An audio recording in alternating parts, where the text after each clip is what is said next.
बंगाल में चुनाव से पहले टीएमसी बीजेपी में तनातनी कोलकाता से दिल्ली तक आ पहुंची है। नड्डा के काफिले पर पथराव और रोके जाने को लेकर दिल्ली में बंग भवन के बाहर हंगामा मच गया। नारेबाजी विरोध प्रदर्शन देर रात तक जारी रहा। बीजेपी का आरोप है कि नड्डा के काफिले में पुलिस तैनात नहीं थी और जानबूझकर काफिले को निशाना बनाया गया। बीजेपी और टीएमसी में तनातनी का असर ये रहा कि ममता बनर्जी के भतीजे अभिषेक के घर के बाहर कालिख पोत दी गई। नड्डा एक दिन पहले अभिषेक बनर्जी के इलाके डायमंड हार्बर में दौरे पर थे। अभिषेक बनर्जी ने कहा कि बीजेपी को लेकर लोगों में गुस्सा है। नड्डा के काफिले पर पथराव की शिकायत दिल्ली तक आ पहुंची और गृह मंत्रालय ने रिपोर्ट तलब की है। तो उधर बीजेपी कार्यकर्ता विरोध में बंगाल के शहरों में प्रदर्शन कर रहे हैं। बैरकपुर में भी बीजेपी समर्थकों ने ममता सरकार के खिलाफ आक्रोश से भरे नारे लगाए। बंगाल में चुनाव से पहले तनाव के बीच ममता बनर्जी फिर से बीजेपी पर अपने तेवरों के साथ हमला कर रही हैं। ममता ने फिर से बीजेपी से बंगाल के बहाने सवाल किए हैं।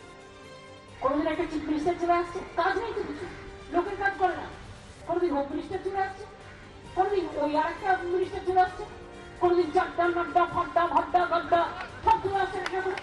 আর তারা একা প্রোগ্রাম করবে আর কেউ করবে না।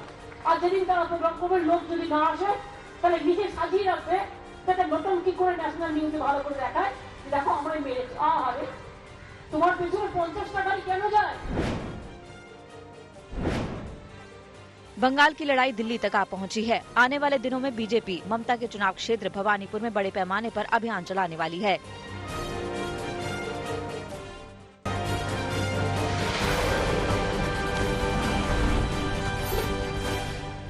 बीजेपी अध्यक्ष जेपी नड्डा के काफिले पर हुए हमले को लेकर पश्चिम बंगाल की सियासत और भड़क गई है। आज राज्यपाल जगदीप धनखड़ इस घटना को लेकर एक प्रेस कॉन्फ्रेंस करने वाले हैं। राज्यपाल ने कानून व्यवस्था को लेकर बेहद नाराजगी जताई है। कल उन्होंने ट्वीट करके कहा था कि डायमंड हार्बर की घटना पर मुख्य सचिव और डीजीपी से रिपोर्ट तलब की थी, लेकिन दोनों ने इसे अनसुना कर दिया। कल ही गृह मंत्री अमित शाह ने पश्चिम बंगाल सरकार से पूरी घटना की रिपोर्ट देने को कहा था। गुरुवार को बंगाल में एक जुलूस के दौरान बीजेपी अध्यक्ष जेपी नड्डा के काफिले पर हमला हो गया। टीएमसी का झंडा उठाए सैकड़ों लोगों ने गाड़ियों पर पथराव कर दिया और कई गाड़ियों के शीशे तोड़ दिए। काफिले के साथ बाइक सवार करीब 100 बीजेपी कार्यकर्ता भी थे। भीड़ ने उन्हें दबोच लिया और मारपीट की। हमले में JP Nadda bullet proof car की वजह से बच गए, लेकिन बाकी गाड़ियां क्षतिग्रस्त हो गयी। गाड़ी में सवार बंगाल प्रभारी कैलाश विजयवर्गीय के हाथ में चोट आई है। लॉलेसनेस है और लॉलेसनेस के साथ साथ पॉलिटिकल पेट्रोनेज के साथ वायलेंस है और विकास के खिलाफ परिस्थितियों को पैदा करना यहाँ ममता जी की आदत है। इसलिए हम जानते थे और इसको एक्सपोज करना ये हमारी जिम्मेवारी है। जेपी नड्डा के काफिले पर हमला उस वक्त हुआ जब वो डायमंड हार्बर से दक्षिण 24 परगना के कार्यक्रम के लिए जा रहे थे। हमले के बावजूद बीजेपी अध्यक्ष का कार्यक्रम रद्द नहीं हुआ। हमले के लिए जिम्मेदार बताते हुए बीजेपी नेता मुकुल राय ने बंगाल की ममता सरकार को भंग करने और राष्ट्रपति शासन की मांग की है। बीजेपी प्रदेश अध्यक्ष दिलीप घोष की गृहमंत्री को चिट्ठी के बाद दिल्ली से सीआरपीएफ के सीनियर अधिकारी भेजे गए हैं, जो नड्डा की सुरक्षा की समीक्षा करेंगे। वहीं टीएमसी ने इस हमले में हाथ होने से साफ इनकार किया है। सीएम ममता बनर्जी ने इसे बीजेपी का ड्रामा करार दिया है। कृषि कानूनों के खिलाफ किसानों का आंदोलन आज 16वें दिन भी जारी है। किसानों ने आज से आंदोलन को और भी तेज करने का अल्टीमेटम दिया है। कल दिल्ली के सिंघू बॉर्डर पर बैठक के बाद किसान नेताओं ने ऐलान किया है कि आज की बैठक में ये फैसला हुआ है कि पूरे भारत में अब रेलवे ट्रैक पर प्रदर्शन शुरू किया जाएगा। वहीं किसान नेता राकेश टिकैत के मुताबिक अगर केंद्र सरकार हमारी 15 में से 12 मांगे मानने पर सहमत है तो इसका मतलब है कि कानून सही नहीं है। किसान नेता तीनों कानूनों को रद्द करने पर अड़े हुए हैं। केंद्र सरकार ने धरने पर बैठे किसानों से एक बार फिर बातचीत की टेबल पर लौटने की अपील की है। गुरुवार को एक प्रेस कॉन्फ्रेंस में कृषि मंत्री ने कहा कि अगर किसानों का कोई और मुद्दा या आशंका है तो सरकार उस पर भी चर्चा के लिए तैयार है। तोमर ने यह भी कहा कि किसान किस वजह से चर्चा के लिए आगे नहीं आना चाहते, मीडिया को इसकी पड़ताल करनी चाहिए। किसान नेताओं ने साफ कह दिया कि अब सरकार के साथ कोई बैठक नहीं होगी। जम्मू कश्मीर में कल 5वें दौर के डीडीसी चुनाव में 51% वोटिंग दर्ज की गई। बर्फबारी के बीच कड़कड़ाती सर्दी में भी लोगों में वोटिंग के लिए उत्साह दिखा। वोटिंग के दौरान हंगामे या विवाद की खबरें नहीं आई। हालांकि नेशनल कॉन्फ्रेंस नेता उमर अब्दुल्ला ने स्थानीय प्रशासन और पुलिस पर बीजेपी उम्मीदवारों की गैर कानूनी तरीके से मदद करने का आरोप लगाया है।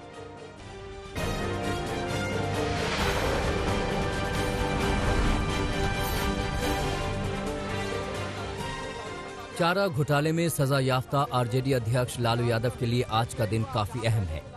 आज लालू यादव की जमानत याचिका पर झारखंड हाईकोर्ट में सुनवाई है।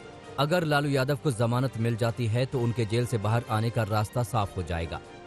लालू यादव को चारा घोटाले से जुड़े दूसरे मामले में जमानत मिल चुकी है। दुमका कोषागार मामले में लालू यादव को 7 साल की सजा हुई थी। उनके वकील ने सजा की आधी अवधि पूरी हो जाने को आधार बनाते हुए जमानत अर्जी दाखिल की थी।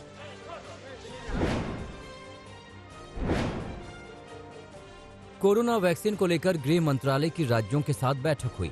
इस बैठक में वैक्सीन के वितरण को लेकर चर्चा हुई। केंद्र सरकार राज्यों के साथ मिलकर फ्रंट लाइन वर्कर्स का डेटाबेस तैयार करेगी। डेटाबेस तैयार रहने से फ्रंट लाइन वर्कर्स को वैक्सीन वितरण में कोई समस्या नहीं होगी।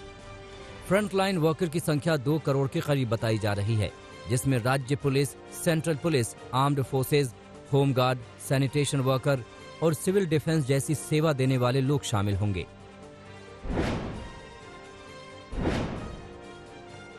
मुंबई के केईएम अस्पताल में वैक्सीन के क्लिनिकल ट्रायल पर अहम जानकारी सामने आई है। ऑक्सफोर्ड एस्ट्राजेनेका कोविड-19 वैक्सीन के लिए क्लिनिकल टेस्टिंग के केईएम अस्पताल में कुल 101 वॉलंटियर्स में से 6 ने ट्रायल के दौरान दूसरा डोज ही नहीं लिया। पिछले हफ्ते वॉलंटियर्स को 2 डोज दिए गए थे। केईएम अस्पताल प्रशासन ने इसकी वजह का कोई ठोस जवाब नहीं दिया। वहीं बीएल नायर अस्पताल के सभी 148 वॉलंटियर्स ने टेस्टिंग ट्रायल में हिस्सा लिया।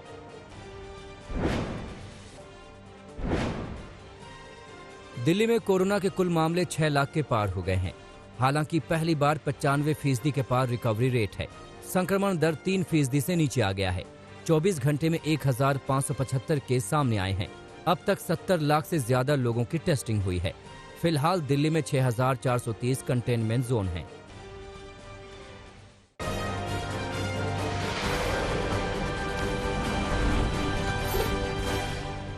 कोटा के जेके लोन अस्पताल में नवजातों की मौत का सिलसिला नहीं थम रहा है।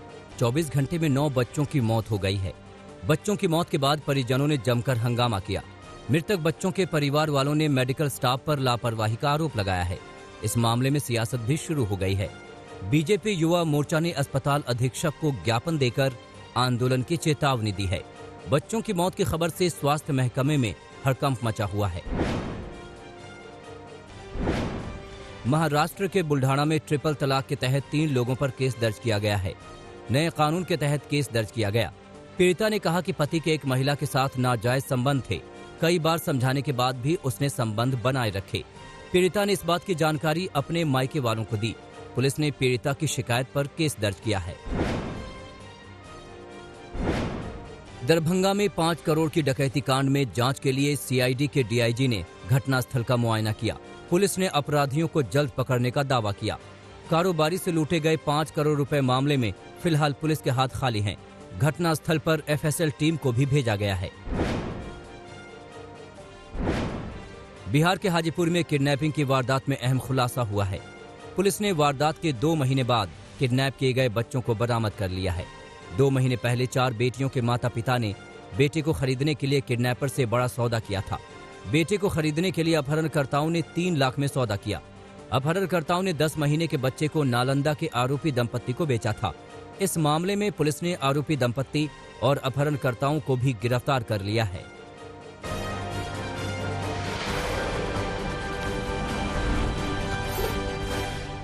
मेरठ में एक बड़ी वारदात सामने आई। एक शख्स ने अपनी पत्नी और 3 बच्चों को गला घोंटकर मार डाला और बाद में खुद भी फांसी के फंदे पर झूल गया।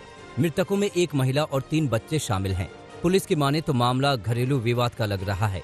मौके से सुसाइड नोट बरामद हुआ है, जिसमें खुदकुशी करने वाले शख्स ने पत्नी से परेशान होने की बात लिखी है। मेरठ में एक और दिल दहलाने वाली वारदात हुई। एक महिला ने अपनी 3 बेटियों के साथ खुद की गर्दन भी काट ली। एक बच्चे की मौत हो गई है, जबकि 2 बेटियां और महिला गंभीर रूप से जख्मी हैं। बच्चियों की उम्र 6 साल, 4 साल और 2 साल है।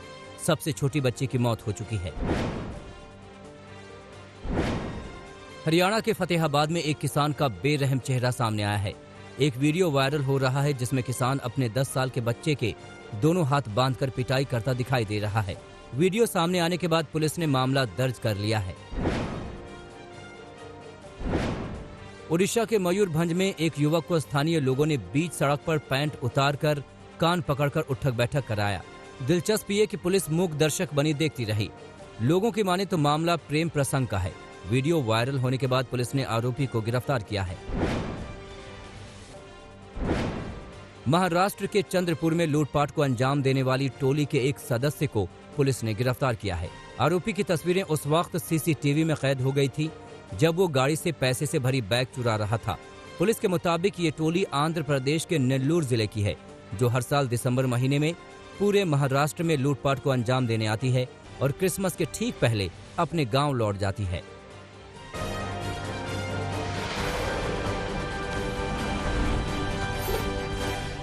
अमेरिका के नवनिर्वाचित राष्ट्रपति जो बाइडेन के बेटे हंटर बाइडेन के खिलाफ टैक्स मामलों को लेकर जांच तेज हो गई है।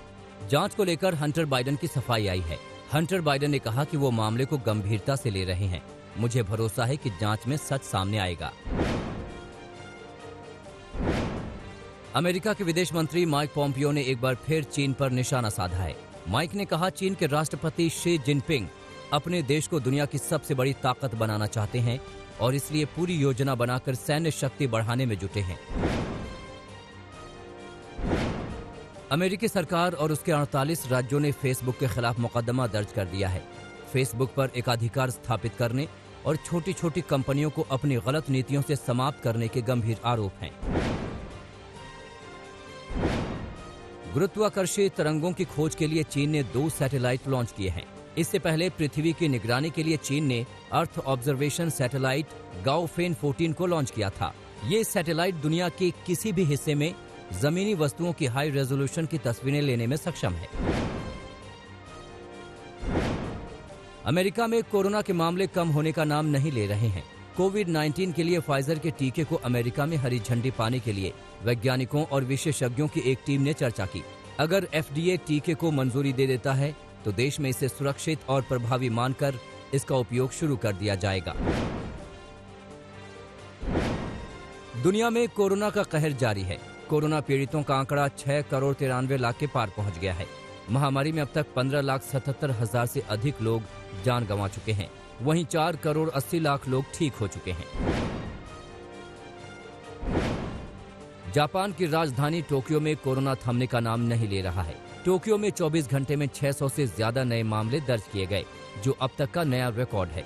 कोरोना के बढ़ते केस की वजह से अस्पतालों में दूसरे मरीजों को दिक्कतों का सामना करना पड़ रहा है। अफगानिस्तान में एक महिला टीवी एंकर की हत्या कर दी गई। नंगरहार प्रांत में अपने घर से एंकर जैसे ही कार से निकली, हमलावरों ने उनकी कार पर गोलियां चलानी शुरू कर दी। अभी तक किसी ने भी इस हत्या की जिम्मेदारी नहीं ली है। फीफा विश्व कप 1982 में इटली के लिए सबसे ज्यादा गोल करने वाले पाओलो रोसी का 64 साल की उम्र में निधन हो गया। रोसी इटली के टीवी चैनल RAI स्पोर्ट के साथ एक्सपर्ट के तौर पर काम कर रहे थे। इसी चैनल ने उनके निधन की जानकारी दी। मैक्सिको के एक समुद्र तट पर मरीन रिसर्चर को नई प्रजाति की व्हेल दिखाई पड़ी। एक द्वीप के पास ये नई प्रजाति झुंड में मिली है। नई प्रजाति बाकी व्हेलों के मुकाबले थोड़ी छोटी है।